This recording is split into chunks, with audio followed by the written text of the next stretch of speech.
नमस्कार, मैं हूं अनुराग शाह और आप देख रहे हैं टैक्स मंत्रा। त्योहार जारी है। लोग सोना खरीद रहे हैं तो कोई पुराना निवेश बेचकर मुनाफा कमा रहा है। हमने देखा कि पिछले कुछ दिनों में गोल्ड जो था वो लाइफ टाइम हाई पर था। लेकिन क्या आपको पता है कि गोल्ड शेयर या म्यूचुअल फंड बेचने पर कैपिटल गेन टैक्स कैसे लगता है, कैसे कैलकुलेट होता है प्रॉफिट पर, कब टैक्स देना होता है, कब नहीं देना होता है, और कैसे आप सेक्शन 54F का इस्तेमाल करके जीरो टैक्स तक भी पहुंच सकते हैं।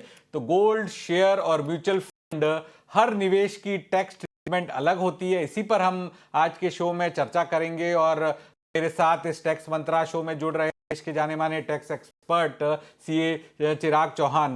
बहुत स्वागत है चिराग जी आज हमारे टैक्स मंत्रा में शामिल होने के लिए। जिस तरह से हमारा आज का शो का टॉपिक है गोल्ड पर किस तरह से टैक्स लगता है, आपके म्यूचुअल फंड के रिटर्न पे किस तरह से टैक्स लगता है, सबसे पहले चिराग जी आपसे यही समझना चाहूंगा, लीगली एक इंडिविजुअल कितना गोल्ड रख सकता है जहां पर किसी से उससे कोई सवाल नहीं पूछा जाएगा? लीगली अगर गोल्ड किसी ने परचेज किया हो तो उसकी कोई लिमिट नहीं होती। मीन्स अगर वो आपकी वाइट इनकम से है और आपने वो इनकम पे ऑलरेडी टैक्स भर चुके हैं तो आप वो कितना भी गोल्ड परचेज कर सकते हैं। आपको सिर्फ पक्का बिल चाहिए रहता है। लेकिन बहुत बार क्या होता है, हमें इनहेरिटेंस गोल्ड मिलता है हमारे माँ बाप से या उनके माँ बाप से। तो वो सब जो गोल्ड एक्यूमुलेट होता है उनकी इनकम टैक्स में एक लिमिट होती है कि समझो वुमन है तो मैरिड वुमन है तो 500 ग्राम गोल्ड होल्ड कर सकते हैं, अनमैरिड है तो 250 ग्राम गोल्ड होल्ड कर सकते हैं, या मैन है तो वो 100 ग्राम गोल्ड होल्ड कर सकते हैं। तो ऐसे मिला के अगर कोई फैमिली 5 जन की होगी तो अराउंड 900 1000 ग्राम गोल्ड वो लोग होल्ड कर सकते हैं विदाउट एनी बिल्स और प्रूफ। तो उतना गोल्ड होता है तो इनकम टैक्स आपके घर पे सर्च करने के टाइम वो गोल्ड जब्त नहीं करता। वो आप प्रूव कर सकते हैं कि वो हमारे इनहेरिटेंस से आया है। तो मोटा मोटा लगभग 1 करोड़ अगर आज की वैल्यू में लगाता हूँ तो 1 करोड़ तक का गोल्ड आप लीगली होल्ड कर सकते हैं 1 करोड़ विदाउट तक बिल। का विदाउट बिल। बिल के साथ तो आपने कितना भी गोल्ड खरीदा है आपके पास प्रूफ है बताने के लिए। लेकिन क्या अगर आपको अपने रिश्तेदारों से मिला है या दादा दादी नाना नानी से गोल्ड मिला है तो जिस तरह से विवेक चिराग जी ने बताया कि पूरा परिवार है 4 लोगों का, तो आप 1 किलो गोल्ड आप रख सकते हैं, उस पर कोई स्क्रूटनी नहीं होगी, उस पर कोई जांच होगी। लेकिन चिराग जी अब आपसे समझना चाहूंगा, क्योंकि गोल्ड के प्राइजेज है हमने देखा है कि बहुत जबरदस्त दिवाली के आसपास पहुंच गए। पिछले 1 साल में गोल्ड ने 50% तक रिटर्न दिया। तो वहां पर कई सारे लोगों ने सोचा भी, जिनको जरूरत थी कि पहले का गोल्ड था या फिर किसी को इनहेरिटेंस में मिला था, उन्होंने गोल्ड बेच दिया। तो वहां पर अब टैक्स की लाइबिलिटी कैसे आएगी? गोल्ड का जो रिटर्न होता है उस पर टैक्स कैसे कैलकुलेट होता है? गोल्ड का जो रिटर्न होता है उसमें दो टाइप के टैक्स होते हैं, एक होता है short term capital gain, long term capital gain. Short term capital gain वो सब होता है अगर आपने गोल्ड 24 महीने से कम होल्ड किया हो। तो अगर वो शॉर्ट टर्म कैपिटल गेन है तो वो बेसिक आपका जो स्लैब रेट है उसके हिसाब से टैक्स लायबिलिटी आती है। और अगर 24 महीने से ज्यादा आपने गोल्ड होल्ड किया है तो वो लॉन्ग टर्म कैपिटल गेन्स गिना जाता है। अभी उसके ऊपर 12.5% टैक्स रेट है। तो बाकी सब जगह जो 1 साल का रूल है शॉर्ट टर्म और लॉन्ग टर्म का, गोल्ड में 2 साल हो गया, ये कहना सही है? यस, यस, गोल्ड वो 24 महीने का है। अगर वही चीज अगर शेयर्स और म्यूचुअल फंड होते तो उनके लिए वो 12 महीने का है लॉन्ग टर्म शॉर्ट टर्म का पीरियड। कुल अगला सवाल मैं आपसे समझना चाहूंगा कि गोल्ड ईटीएफ और जो डिजिटल गोल्ड होता है उन पे क्या टैक्सेशन की प्रक्रिया होती है? गोल्ड ईटीएफ पे भी और गोल्ड डिजिटल गोल्ड पे भी सेम ही होता है जो हमारा फिजिकल गोल्ड पे होता है टैक्सेशन। सिर्फ एक सोवरेन गोल्ड बॉन्ड होता है जो सरकारी होते हैं, उनमें long term capital gain zero अगर आप पूरा उनको मैच्योरिटी तक रखते हैं 7 या 8 साल तक। और वो अगर बीच ही अगर आप रिडीम करते हैं तो उनके लिए भी सेम ही नियम लागू होते हैं शॉर्ट टर्म और लॉन्ग टर्म के। अगर वो शॉर्ट टर्म रहता है लेस देन 24 मंथ्स तो स्लैब रेट के अनुसार वो टैक्स लगते हैं। अगर लॉन्ग टर्म रहता है तो 12.5% टैक्सेशन लायबिलिटी रहती है। सर इस जो सोने की तेजी थी उसमें अगर किसी ने सोना बेच के अगर घर में निवेश किया है तो वहां पर कितनी छूट मिलती है? वहां पे आपको पूरी छूट मिल जाती है, जितना भी आपका लॉन्ग टर्म कैपिटल गेन्स रहता है। अगर आप वो पूरा सेल प्रोसीड्स अगर इन्वेस्ट करते हैं कोई रेसिडेंट प्रॉपर्टी बाय करने के लिए इंडिया में ही, और आपका overall long term capital gain 10 crore से नीचे है और आप पूरा इन्वेस्ट कर रहे हैं रेसिडेंट प्रॉपर्टी में, तो आपका पूरा टैक्स लायबिलिटी जीरो हो जाता है आपका। बिल्कुल, टैक्स लायबिलिटी जीरो हो जाता है। और सेक्शन 54F का फायदा कैसे लिया जा सकता है सोने को बेचकर, ये आप हमारे दर्शकों को बताइए। राइट।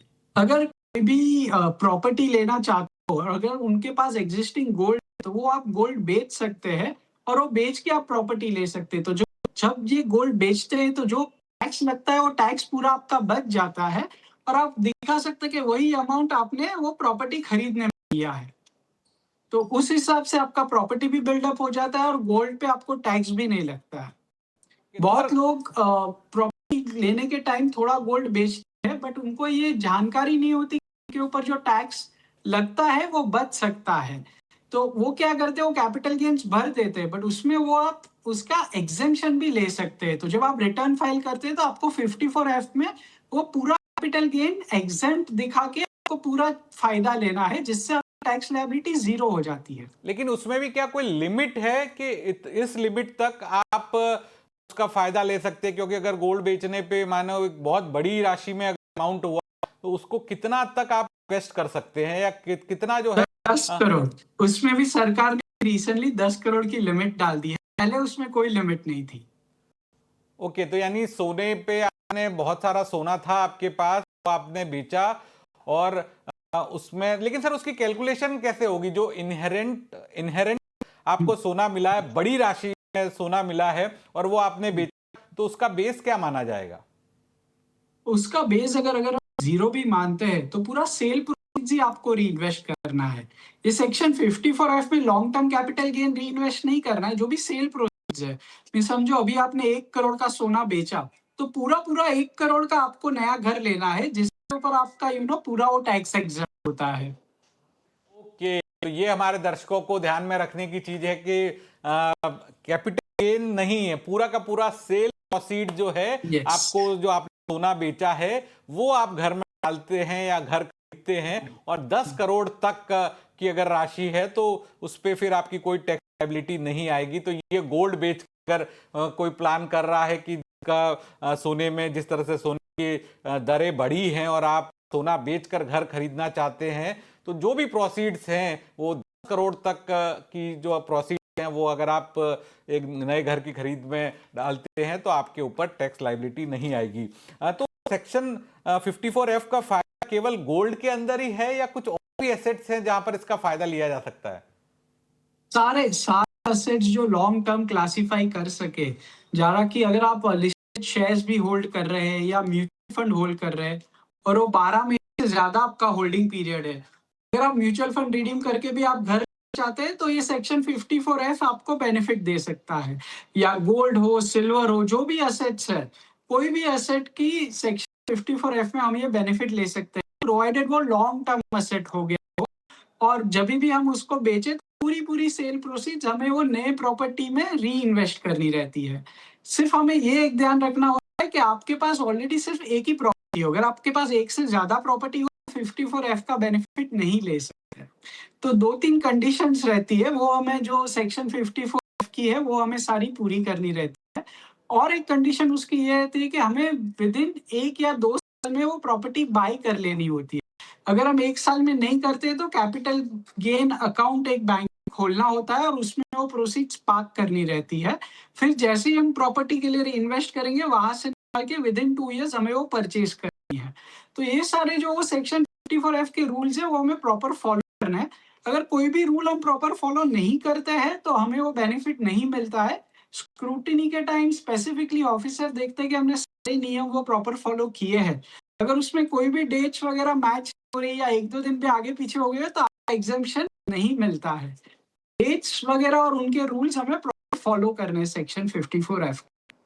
सर, एक चीज आपसे समझना चाहता था, जो इंडेक्सेशन की बात होती है तो क्या इंडेक्सेशन का फायदा प्रॉपर्टी में ही मिलता है या गोल्ड या म्यूचुअल फंड में भी इंडेक्सेशन का फायदा मिलता है, और ये फायदा कैसे किया जा सकता है?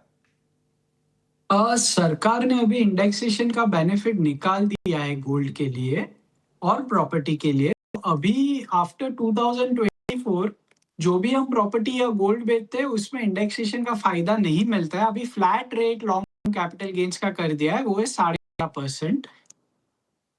तो गोल्ड पे फिलहाल कोई फायदा नहीं होता, डायरेक्ट फ्लैट रेट आता है लॉन्ग टर्म पे 12.5% का। और अगर वो 24 महीने से नीचे है आपने बेचा है तो वो आपका नॉर्मल स्लैब रेट के साथ वो इंक्लूड हो जाता है। ओके, तो गोल्ड में इंडेक्सेशन का कोई फायदा नहीं है, म्यूचुअल फंड में भी इंडेक्सेशन का क्या फायदा नहीं है सर?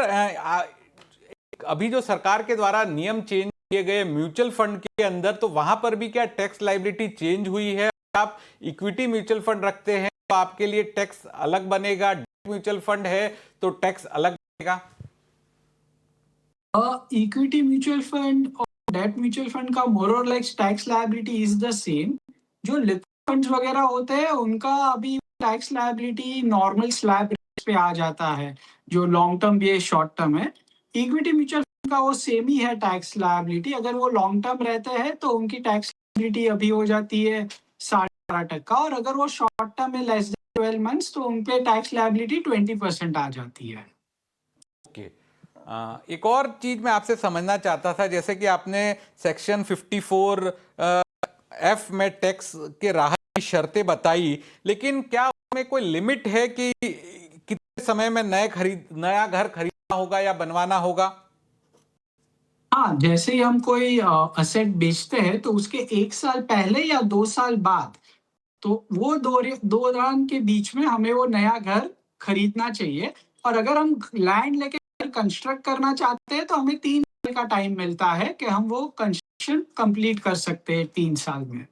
ओके, अगर नया घर बेचने से पहले 3 साल पूरे नहीं हुए हो तो फिर क्या होगा? आइडियली सरकार ने अगर 3 नहीं होते हैं तो हमें वो रिवर्स करना होता है, बट मोस्टली उसके ऊपर स्क्रूटिनी या कुछ आता है। अगर कुछ महीने आगे पीछे होते हैं तो उसका कोई ट्रैकिंग नहीं होता, बट ब्रॉड रूल से इसके 3 साल में करना आता है। अगर थोड़ा बहुत आगे पीछे होता है तो इतना वो डीप स्क्रूटिनी वो लोग नहीं करते, वो अज्यूम करते हैं कि हमने वो 3 साल में कर ही लिया है। हाँ, बट 3 साल का अगर 4 साल 5 साल हो जाता है देन आपको एग्जेम्पशन नहीं मिलता। अच्छा, 3 साल का 4 साल 5 साल होता है। और एक हमारे ज्यादातर दर्शकों के द्वारा सवाल पूछा जाता है कि क्या एक घर बेचा जाता है, उसके एवज में 2 घर खरीदे जा सकते हैं क्या? कैसा है, एक घर अगर बेचा जाता है तो उसके सामने एक ही घर लिया जा सकता है। बट बहुत बार क्या होता है कि बाजू-बाजू के 2 यूनिट्स होते हैं, तो वो दोनों मिला के 1 यूनिट कर सकते हैं, जिसमें दिखा सकते हैं कि एक किचन और एक बड़ा घर लिया है। तो वैसा कुछ सेटअप हो तो वो आप एक एक घर के सामने 2 घर ले सकते हैं। आपको ये ध्यान रखना है कि सिर्फ एक ही एग्रीमेंट बने वो पूरे यूनिट का, 2 सेपरेट-सेपरेट एग्रीमेंट ना हो, या 2 घर ले रहे हैं तो 2 अलग-अलग बिल्डिंग में ना हो, कि जिससे कि थोड़ी एambiguity हो, मिल सकता है, नहीं मिल सकता है, वैसा टाइप का। रेदर देन बाजू के यूनिट हो, पूरा ही बिल्डर से ले तो एक ही एग्रीमेंट बनाए पूरे यूनिट का, rather than making small small 2 different agreements. तो उस हिसाब से आप कर सकते हैं, लेकिन थोड़ा उसको मॉडिफाई करके कि वो लगे कि आपने सिर्फ एक ही लिया है बड़ा वाला। बिल्कुल नहीं सर, कई मामलों में ऐसा होता है कि पिताजी के पास घर है, वो सालों से घर चलता आ रहा था और 2 बेटे हैं। अब उस घर का डिवीजन नहीं किया जा सकता, तो पिताजी ने तय किया कि इस घर को बेचा जाए और जो भी पैसा आए उससे 2 बेटों के लिए 2 घर खरीद लिए जाए। तो राइट। वो इनकम टैक्स क्या अलाउ करता है क्या? हाँ, एक घर बेच के 2 घर लेना इनकम टैक्स डिपार्टमेंट अलाउ करता है ऐसे केस में। ओके, ऐसे केसेस में इनकम पर टैक्स। आपको ध्यान रखना है कि कैपिटल गेन जो रीइन्वेस्ट हुआ है उसमें पिताजी का भी नाम हो, सेकंड नेम या थर्ड नेम, वहां दिखा सके कि उन्होंने रीइन्वेस्ट किया है दूसरे घर में।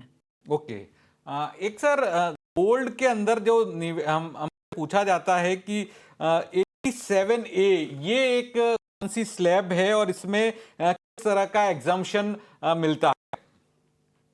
अगर आपको गोल्ड अगर आप बेचते हैं अगर वो शॉर्ट टर्म कैपिटल गेन्स रहता है गोल्ड में लेस देन 24 मंथ्स, तो ये साल के अनुसार 12 लाख तक की इनकम पे कोई टैक्स नहीं है। तो अगर समझो आपने गोल्ड लिया होगा लास्ट ईयर और आपने 24 मंथ्स के अंदर ही बेच दिया होगा 50% इंक्रीज के साथ, गोल्ड पे लगभग लगभग 50% इंक्रीज तो हुआ ही है एक साल में। तो समझो आपने 6 लाख का गोल्ड लिया हो और उसके ऊपर 3 लाख की आपकी इनकम हो, और अगर आप वो बुक कर रहे हैं तो आपका वो पूरा जो 3 लाख की इनकम है वो एग्जैक्ट हो जाती है नए इनकम टैक्स रूल के अनुसार। जो पूरी पूरी 12 लाख की इनकम भी अगर आपकी गोल्ड की रही तो पूरी जीरो टैक्स हो जाएगी, आपको पूरा रिबेट मिलेगा 87 over and above basic slab से। ओके, तो ये बेसिक स्लैब से रिबेट मिलेगा। सर, एक और चीज मैं आपसे समझना चाहता हूँ, गोल्ड बेचने या शेयर ट्रांसफर करने की जो जानकारी है वो पूरी तरह से आईटीआर में देनी जरूरी है, क्योंकि जिस तरह से आपने बताया कि भाई आप 800-900 ग्राम तक तो पूरे परिवार में सोना रख सकते हैं, तो क्या आईटीआर में जानकारी देनी चाहिए? हाँ, डेफिनेटली देनी चाहिए, बिकॉज़ जभी भी आप गोल्ड लेते हैं, बेचते हैं और वो 50,000 के ऊपर होता है, तो कोई भी ज्वेलरी की शॉप या जहाँ से भी आप ये ट्रांज़ैक्शन कर रहे हो, आपका पैन कार्ड डिटेल्स वगैरह माँगते हैं। तो ये जानकारी उन लोग के द्वारा थ्रू इनकम टैक्स डिपार्टमेंट के पास होती ही है, और शेयर्स और म्यूचुअल फंड की जानकारी तो आपके एआईएस और टीआईएस में ऑटोमेटिक रिफ्लेक्ट होती है कि आपने क्या परचेज़ किया, क्या सेल किया है। तो अगर आप नहीं बताते तो ये जानकारी इनकम टैक्स डिपार्टमेंट के पास ऑलरेडी इनडायरेक्टली आ ही जाती है। तो आपके पास कोई ऑप्शन नहीं है, आपको ये डिस्क्लोज करना है, उसके ऊपर जो भी टैक्स लायबिलिटी है वो आपको करेक्ट कैलकुलेट करनी है और भरनी है। और अगर आप एग्जेम्पशन क्लेम कर सकते हैं तो उसके ऊपर एग्जेम्पशन भी क्लेम करना है। उसके ऊपर एग्जामिशन भी क्लेम करना चाहिए। अब वापस में सर आपसे सवाल पूछूंगा, हमारे दर्शकों का ही सवाल है ये, जिसमें ये पूछा जा रहा है कि म्यूचुअल फंड पे जो बेचा जाता है उस पे टैक्स कैसे बचाया जा सकता है? म्यूचुअल फंड से जो कमाई होती है उस पे क्या तरीके हैं जिससे हम टैक्स बचा सकते हैं? म्यूचुअल फंड पे एक यही सेक्शन 54 एफ, अगर समझो आप म्यूचुअल फंड आपका लॉन्ग टर्म है, बहुत लोग ने 5 साल 10 साल पहले जिसने म्यूचुअल फंड में इन्वेस्ट किया होगा, तो उनका अभी लॉन्ग टर्म कैपिटल गेन्स बन गया होगा। जितना भी अमाउंट आपने इन्वेस्ट किया है प्लस आपका कैपिटल गेन्स, अगर आप जब सेल करते हैं तो पूरा पूरा अमाउंट अगर आप प्रॉपर्टी लेते हैं तो आपका वो पूरा टैक्स बच जाएगा, आपको जीरो टैक्स लगेगा, कोई टैक्स भरने की जरूरत नहीं अगर आप म्यूचुअल फंड रिडीम करके आप नई प्रॉपर्टी ले रहे हैं, प्रोवाइडेड आपके पास सिर्फ एक ही प्रॉपर्टी हो और उसमें जो भी रूल्स और रेगुलेशन है कि आपको एक साल में ले लेना है, अगर नहीं पाए तो कैपिटल गेन अकाउंट खोलना है, मैक्सिमम 2 साल में लेना है, वो सारे रूल्स आप फॉलो करें तो। और सर म्यूचुअल फंड के अंदर क्या एक फंड से दूसरे फंड में स्विच किया जाता है, जिस तरह से मार्केट की कंडीशन होती है इक्विटी से डेट, तो वहां पर भी क्या टैक्स लायबिलिटी चेंज होती है? हाँ, जब भी स्विच या ट्रांसफर करते हैं तो हम एक्चुअली वो फंड रिडीम ही कर रहे हैं। तो तभी जो भी आपका कैपिटल गेन्स रहता है आपको वो पे कर देना रहता है और आप पे वो टैक्स लायबिलिटी लागू होती है। ओके, टैक्स लायबिलिटी लागू होती है। अ, एक और सवाल मैं आपसे पूछना चाहता था कि जो जो आपने 54F की बात करी, वहां पर अगर पूरा पैसा घर में नहीं लगाया है, कुछ पैसा घर में लगाया है और कुछ पैसा नहीं लगाया है, तो क्या आंशिक छूट मिलेगी? हाँ, प्रोपोर्शनेट डिडक्शन मिलता है, जितना पैसा लगाया है उसके ऊपर वो प्रोपोर्शनेट डिडक्शन जितना भी बनता है उतना आपको छूट मिल जाता है, और जितना आपने नहीं लगाया उस पे जितना टैक्स लायबिलिटी आती होगी उतना आपको टैक्स भर देना है। तो आप वो बैलेंस भी कर सकते हैं, जरूरी नहीं पूरा पूरा पैसे डालने हैं, आप कोई भी रेशियो में डाल सकते हैं, 80% 20% पे टैक्स भरे, 50-50 करिए, या 40-60, कोई भी रेशियो आप कर सकते हैं।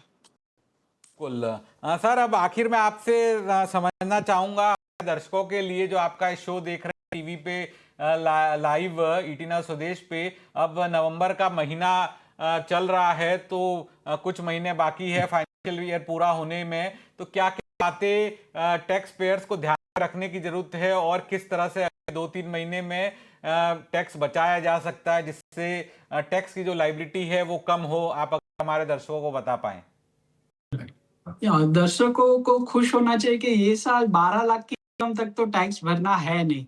तो लगभग लगभग जो पहले 3 या 4 करोड़ पॉपुलेशन टैक्स लायबिलिटी भरती है, अभी हार्डली वो 2 करोड़ टैक्स पेयर रहेंगे जो एक्चुअल टैक्स अमाउंट देंगे।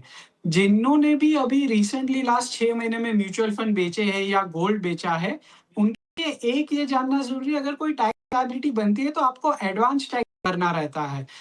15 दिसंबर एडवांस टैक्स की 3rd इंस्टॉलमेंट की लायबिलिटी है और 15 मार्च 4th इंस्टॉलमेंट की है। तो आपको एडवांस टैक्स कैलकुलेट करके आपको टाइम पे भर देना है, तो आप जब रिटर्न भरेंगे तो आपको इंटरेस्ट जो लगेगा एडवांस टैक्स पे वो बच जाएगा। तो ये आपको नोट करके रखना कि अगर आपने म्यूचुअल फंड सेल किए हो या शेयर्स बेचे हो, गोल्ड बेचा हो, तो आप अपना एडवांस टैक्स सालाना अनुसार भर दीजिए, not at a time when you file your returns. तो आपका इंटरेस्ट लायबिलिटी उतना बच जाएगा।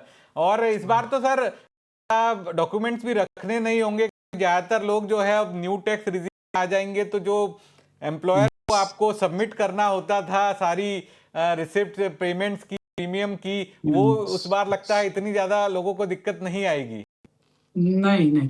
न्यू टैक्स रिजिम में बहुत सारे डिडक्शन तो है ही नहीं, तो कोई भी डॉक्यूमेंट या कुछ रखने की ज़रूरत नहीं। अगर आपकी इनकम 12 लाख या साढ़े 12 लाख तक है, तो ऐसे आपकी टैक्स लायबिलिटी ज़ीरो हो जाती है। बट मैं कहूँगा कि आपको रिटर्न भरना ज़रूरी है, बिकॉज़ वो 4 लाख तक का आपका बेसिक एग्ज़म्पशन लिमिट है। अगर आपका इनकम 4 लाख से ज़्यादा है, ये रिबेट क्लेम करने के लिए 12 लाख आपको रिटर्न तो आवश्यक है भरना, बट आपकी टैक्स लायबिलिटी ज़ीरो हो जाती है। तो ये एक बड़ा फ़ायदा है सबके लिए। बट रिटर्न भरना कंपल्सरी है, ये नहीं भूलेगा, और रिटर्न भरेंगे तो वो काम भी आता है।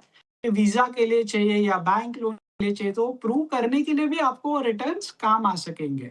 तो सरकार ने रिटर्न फाइलिंग मैंडेटरी रखा है 4 लाख के ऊपर भी, भले आप 12 लाख तक कोई टैक्स लायबिलिटी। रिटर्न फाइलिंग जरूरी है, इसके कई सारे फायदे हैं, ये बताते हुए चिराग चौहान, बहुत बहुत स्वागत, धन्यवाद चिराग जी आज हमारे शो में जुड़ने के लिए। और आपने जो बारीकी से बताया कि गोल्ड हुआ, म्यूचुअल फंड हुआ, आपके शेयर्स हुए, उनको बेचने पे कैपिटल गेन टैक्स किस तरह से लगता है, किस तरह से सेक्शन 54F के जरिए आप अपने पैसे का निवेश कर सकते हैं और टैक्स की जो लाइबिलिटी है उससे बच सकते हैं। तो टैक्स मंत्रा के इस एपिसोड फिलहाल इतना ही, लेकिन बाकी खबरों के लिए आप बने रहिए ET स्वदेश के साथ।